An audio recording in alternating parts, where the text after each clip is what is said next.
Daily news പ്രഭാത വാർത്തകൾ നിങ്ങൾക്കായി അവതരിപ്പിക്കുന്നത് KSFE. ഹെങ്കോ റിസർച്ച് സെന്ററിലേക്ക് സ്വാഗതം. ഇത് പുള്ളിക്കാരന്റെ ഗിഫ്റ്റാ. 4 വാഷിൽ ഫെയ്ഡായി. ശരിക്കും സങ്കടമായി. നിങ്ങൾക്ക് വേണ്ടത് റെവല്യൂഷൻ ആണ്. പുതിയ ഹെൻകോ മാറ്റിക്. ഇതിന്റെ നാനോ ഫൈബർ ലോക്ക് ടെക്നോളജി ഇഴകളെ ലോക്ക് ചെയ്യുന്നു, തുണികളെ ഫേഡ് ആവാതെ സൂക്ഷിക്കുന്നു. പ്രൂഫ് മെഷീൻ ഫിൽറ്റർ നോക്കൂ. ഇനി ഇഴകളും പൊട്ടില്ല, സങ്കടവുമാവില്ല. ഹെൻകോ മാറ്റിക് വെറും വാഷ് അല്ല, കെയർ. നമസ്കാരം, ഞാൻ പ്രവീജ വിനീത്. ഡെയിലി ന്യൂസിന്റെ പ്രഭാത വാർത്തകളിലേക്ക് സ്വാഗതം. ഇന്ന് നവംബർ 10 ചൊവ്വാഴ്ച. MC കമറുദ്ദീന്റെ അഴിമതിക്ക് മുസ്ലിം ലീഗ് കൂട്ടുനിൽക്കുകയാണെന്ന് ഇടതുമുന്നണി കൺവീനർ A. വിജയരാഘവൻ. അഴിമതിയെ കച്ചവടത്തിലെ നഷ്ടമായാണ് ലീഗ് കാണുന്നത്. കമറുദ്ദീനെ മുസ്ലിം ലീഗ് ഭയപ്പെടുന്നുവെന്നും അദ്ദേഹം കുറ്റപ്പെടുത്തി. കമറുദ്ദീന്റെ അറസ്റ്റ് ഒരു തുടക്കം മാത്രമാണെന്നും വിവിധ കേസുകളിൽ പ്രതികളായ UDFന്റെ മറ്റ് MLA-മാരും സ്വാഭാവികമായി അറസ്റ്റ് ചെയ്യപ്പെട്ടേക്കാമെന്നും വിജയരാഘവൻ. UAE കോൺസുലേറ്റ് വഴിയെത്തിയ മതഗ്രന്ഥങ്ങൾ അനുവാദമില്ലാതെ പുറത്ത് വിതരണം ചെയ്ത സംഭവത്തിൽ മന്ത്രി KT ജലീലിനെ 6.5 മണിക്കൂർ ചോദ്യം ചെയ്ത ശേഷം കസ്റ്റംസ് വിട്ടയച്ചു. 1000 ഏജൻസികൾ 10,000 കൊല്ലം തപസ്സിരുന്ന് അന്വേഷിച്ചാലും തനിക്കെതിരെ യാതൊരു തെളിവും കിട്ടില്ലെന്ന് ജലീൽ. ജലീലിന്റെ മൊഴി പരിശോധിച്ച ശേഷം ആവശ്യമെങ്കിൽ വീണ്ടും വിളിപ്പിക്കുമെന്ന് കസ്റ്റംസ്. സാമ്പത്തിക ഇടപാടുകളുമായി ബന്ധപ്പെട്ട് അറസ്റ്റിലായ ബിനീഷ് കോടിയേരിക്ക് എൻഫോഴ്സ്മെന്റ് കസ്റ്റഡിയിലിരിക്കെ ഫോൺ സൌകര്യം ലഭിച്ചെന്ന് കണ്ടെത്തൽ. ഇത് സംബന്ധിച്ച രഹസ്യാന്വേഷണ ഏജൻസികളുടെ റിപ്പോർട്ടിനെ തുടർന്ന് ബിനീഷിനെ രാത്രി താമസിപ്പിക്കുന്നത് മറ്റൊരു സ്റ്റേഷനിലേക്ക് മാറ്റി. അതേസമയം ബിനീഷ് കോടിയേരിക്കെതിരെ കൂടുതൽ തെളിവുകൾ ഹാജരാക്കാൻ ഒരുങ്ങുകയാണ് എൻഫോഴ്സ്മെന്റ് ഡയറക്ടറേറ്റ്. കസ്റ്റഡി കാലാവധി കഴിയുന്ന ബുധനാഴ്ച പ്രത്യേക കോടതിയിൽ തെളിവുകൾ സമർപ്പിക്കും. ഫാഷൻ മാസികയായ വോഗ് ഇന്ത്യയുടെ വുമൺ ഓഫ് ദ ഇയർ സീരീസിൽ ഇടം നേടി ആരോഗ്യ കുടുംബക്ഷേമ വകുപ്പ് മന്ത്രി KK ശൈലജ. നിപ്പ കൊറോണ പ്രതിരോധ പ്രവർത്തനങ്ങളിലെ മികവാണ് ശൈലജയെ വോഗ് വുമൺ ഓഫ് ദ സീരീസിൽ ഉൾപ്പെടുത്താൻ കാരണമായത്. വോഗ് ഇന്ത്യയുടെ വുമൺ ഓഫ് ദ ഇയർ സീരീസിൽ മന്ത്രി KK ശൈലജ ഇടം നേടിയതിനെ വിമർശിച്ച് BJP നേതാവ് ശോഭാ സുരേന്ദ്രൻ. ശൈലജയ്ക്ക് എന്തിന്റെ പേരിലാണ് ഈ അനുമോദനമെന്ന് ചോദിച്ച ശോഭാ സുരേന്ദ്രൻ, ഇന്നും 3593 കോവിഡ് കേസുകൾ റിപ്പോർട്ട് ചെയ്യപ്പെട്ട സംസ്ഥാനത്തിന്റെ ആരോഗ്യമന്ത്രി ആയതിനാലാണോ എന്നും ഫേസ്ബുക്കിൽ കുറിച്ചു. കേരളത്തിൽ ഇന്നലെ 32,489 സാമ്പിളുകൾ പരിശോധിച്ചതിൽ 3,593 പേർക്ക് കോവിഡ്-19. 22 മരണങ്ങളാണ് ഇന്നലെ കോവിഡ്-19 മൂലമാണെന്ന് സ്ഥിരീകരിച്ചത്. ഇതോടെ ആകെ മരണം 1,714 രോഗം സ്ഥിരീകരിച്ചവരിൽ 61 പേർ സംസ്ഥാനത്തിന് പുറത്തുനിന്നും വന്നവരാണ്. 3,070 പേർക്ക് സമ്പർക്കത്തിലൂടെയാണ് രോഗം ബാധിച്ചത്. 409 പേരുടെ സമ്പർക്ക ഉറവിടം വ്യക്തമല്ല. 53 ആരോഗ്യ പ്രവർത്തകർക്കാണ് രോഗം ബാധിച്ചത്. രോഗം സ്ഥിരീകരിച്ച് ചികിത്സയിലായിരുന്ന 5,983 പേരുടെ പരിശോധനാഫലം നെഗറ്റീവായി. കോവിഡ് ബാധിച്ചവരുടെ ജില്ല തിരിച്ചുള്ള വിവരങ്ങൾ: മലപ്പുറം 548, കോഴിക്കോട് 479, എറണാകുളം 433, തൃശൂർ 430, ആലപ്പുഴ 353, തിരുവനന്തപുരം 324, കൊല്ലം 236, പാലക്കാട് 225, കോട്ടയം 203, കണ്ണൂർ 152, കാസർഗോഡ് 75, വയനാട് 50, പത്തനംതിട്ട 43, ഇടുക്കി 42. സംസ്ഥാനത്ത് ഇന്നലെ 2 പുതിയ ഹോട്ട്സ്പോട്ടുകൾ. 7 പ്രദേശങ്ങളെ ഹോട്ട്സ്പോട്ടിൽ നിന്നും ഒഴിവാക്കി. ഇതോടെ സംസ്ഥാനത്ത് ആകെ 612 ഹോട്ട്സ്പോട്ടുകൾ. ഈ രാക്ഷസ കൊതുകുകൾ ഇത് എപ്പോൾ എത്ര വരുമെന്ന് ആർക്കറിയാം? അതിനാൽ അവതരിപ്പിക്കുന്നു മാക്സോജീനിയസ് ഓട്ടോമാറ്റിക് മെഷീൻ. ഇത് കൊതുകുകൾ സാധാരണ വരാറുള്ള സമയമനുസരിച്ച് അറ്റാക്ക് അല്ലെങ്കിൽ പ്രൊട്ടക്ട് മോഡിൽ ഓട്ടോമാറ്റിക്കലി ഷിഫ്റ്റ് ആയിക്കൊണ്ടിരിക്കുന്നു. അതായത് ലിക്വിഡ് വേസ്റ്റ് ആകുന്നില്ല. ഇനി ഇടയ്ക്കിടയ്ക്ക് എഴുന്നേറ്റ് നോ മോഡ് ചേഞ്ച്. ഇന്ത്യ വിശ്രമിച്ചോളൂ. Maxo Genius automatic intelligent protection. Covid ബാധിതനായ കേരള ഗവർണർ ആരിഫ് മുഹമ്മദ് ഖാനെ മെഡിക്കൽ കോളേജ് ആശുപത്രിയിൽ പ്രവേശിപ്പിക്കും. തുടർ പരിശോധനകൾക്ക് വേണ്ടിയാണ് ആശുപത്രിയിൽ പ്രവേശിപ്പിക്കുന്നത്. ഗവർണറുടെ ആരോഗ്യനില തൃപ്തികരമെന്ന് ആശുപത്രി അധികൃതർ അറിയിച്ചു. മന്ത്രി KT ജലീലിന്റെ ഗവേഷണ പ്രബന്ധത്തിനെതിരായ പരാതിയിൽ ഉചിതമായ നടപടി സ്വീകരിക്കാൻ ഗവർണർ കേരള സർവകലാശാല വൈസ് ചാൻസലർക്ക് നിർദ്ദേശം നൽകി. പ്രബന്ധം മൌലികമല്ലെന്ന് കാണിച്ച് സേവ് യൂണിവേഴ്സിറ്റി ഫോറമാണ് ഗവർണറെ സമീപിച്ചത്. 2006 ഡോക്ടറേറ്റ് കിട്ടിയത്. പ്രബന്ധത്തിലെ പല ഭാഗങ്ങളും പകർത്തിയെഴുത്താണെന്നാണ് പ്രധാന പരാതി.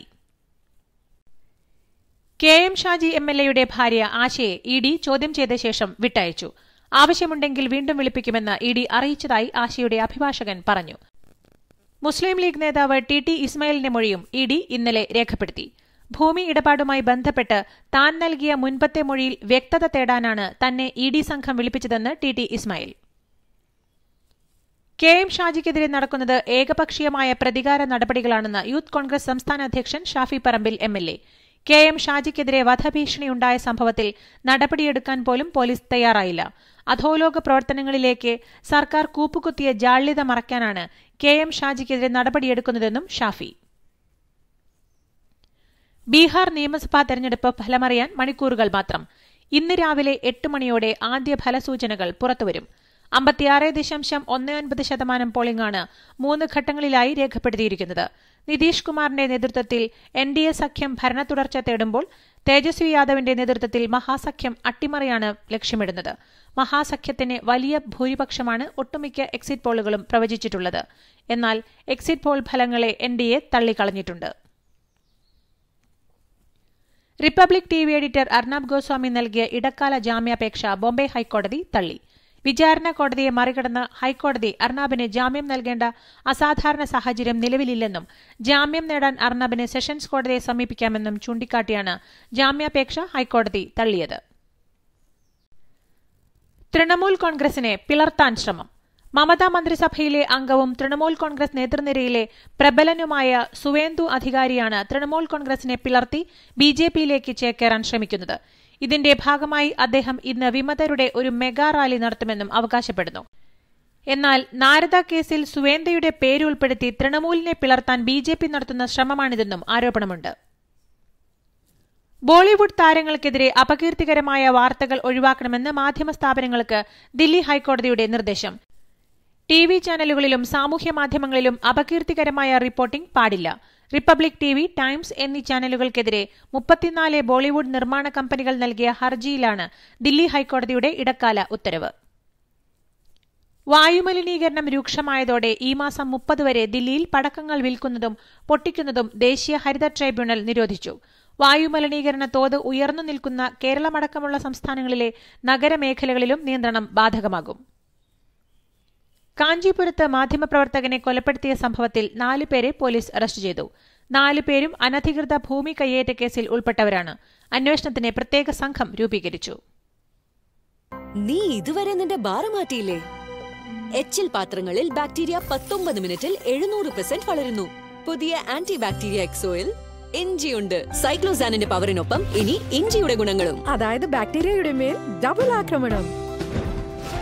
എക്സോ family, healthy family from Jyothy lab. രാജ്യത്ത് ഇന്നലെ 37,164 കോവിഡ് രോഗികൾ. മരണം 450. ഇതോടെ ആകെ മരണം 1,27,104 ഇതുവരെ 85.91 ലക്ഷം പേർക്ക് രോഗം സ്ഥിരീകരിച്ചു. രാജ്യത്ത് നിലവിൽ 5.04 ലക്ഷം രോഗികൾ മാത്രമാണുള്ളത്. 79.57 ലക്ഷം പേർ രോഗമുക്തി നേടി. ഡൽഹിയിൽ ഇന്നലെ 5023 കോവിഡ് രോഗികൾ. മഹാരാഷ്ട്രയിൽ 3277 പേർക്കും പശ്ചിമബംഗാളിൽ 3907 പേർക്കും കർണാടകയിൽ 1963 പേർക്കും ആന്ധ്രയിൽ 1392 പേർക്കും തമിഴ്നാട്ടിൽ 2257 പേർക്കും രോഗം സ്ഥിരീകരിച്ചു. ആഗോളതലത്തിൽ ഇന്നലെ 4,69,087 പുതിയ കോവിഡ് രോഗികൾ. 6,698 മരണവും. അമേരിക്കയിൽ ഇന്നലെ 1,14,746 പേർക്കും ഫ്രാൻസിൽ 20,155 പേർക്കും ഇറ്റലിയിൽ 25,271 പേർക്കും ഇംഗ്ലണ്ടിൽ 21,350 പേർക്കും ജർമ്മനിയിൽ 16,465 പേർക്കും പോളണ്ടിൽ 21,713 പേർക്കും സ്പെയിനിൽ 18,340 പേർക്കും രോഗം ബാധിച്ചു. അമേരിക്കയിൽ 585 പേരും ഫ്രാൻസിൽ 548 പേരും ഇന്നലെ മരിച്ചു. ഇതോടെ ആകെ 5.12 കോടി കോവിഡ് രോഗികളും 12.68 ലക്ഷം മരണവും സ്ഥിരീകരിച്ചു.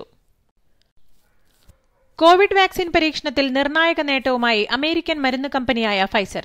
ഫൈസർ വികസിപ്പിച്ച വാക്സിൻ 90% ഫലപ്രദമാണെന്ന് കമ്പനി അവകാശപ്പെട്ടു. ഫൈസറും ജർമ്മൻ പാർട്ണറുമായ ബയോടെക് SEയും കൂടെ ചേർന്നാണ് വാക്സിൻ വികസിപ്പിച്ചത്. ശൈത്യകാലത്തും ഡോക്ലാമിലേക്ക് സൈനികരെ എത്തിക്കാൻ ചൈന തുരങ്കം നിർമ്മിക്കുന്നുവെന്ന് വെളിപ്പെടുത്തൽ. ഉപഗ്രഹ ചിത്രങ്ങളുടെ അടിസ്ഥാനത്തിൽ NDTVയാണ് ഇക്കാര്യം റിപ്പോർട്ട് ചെയ്തത്.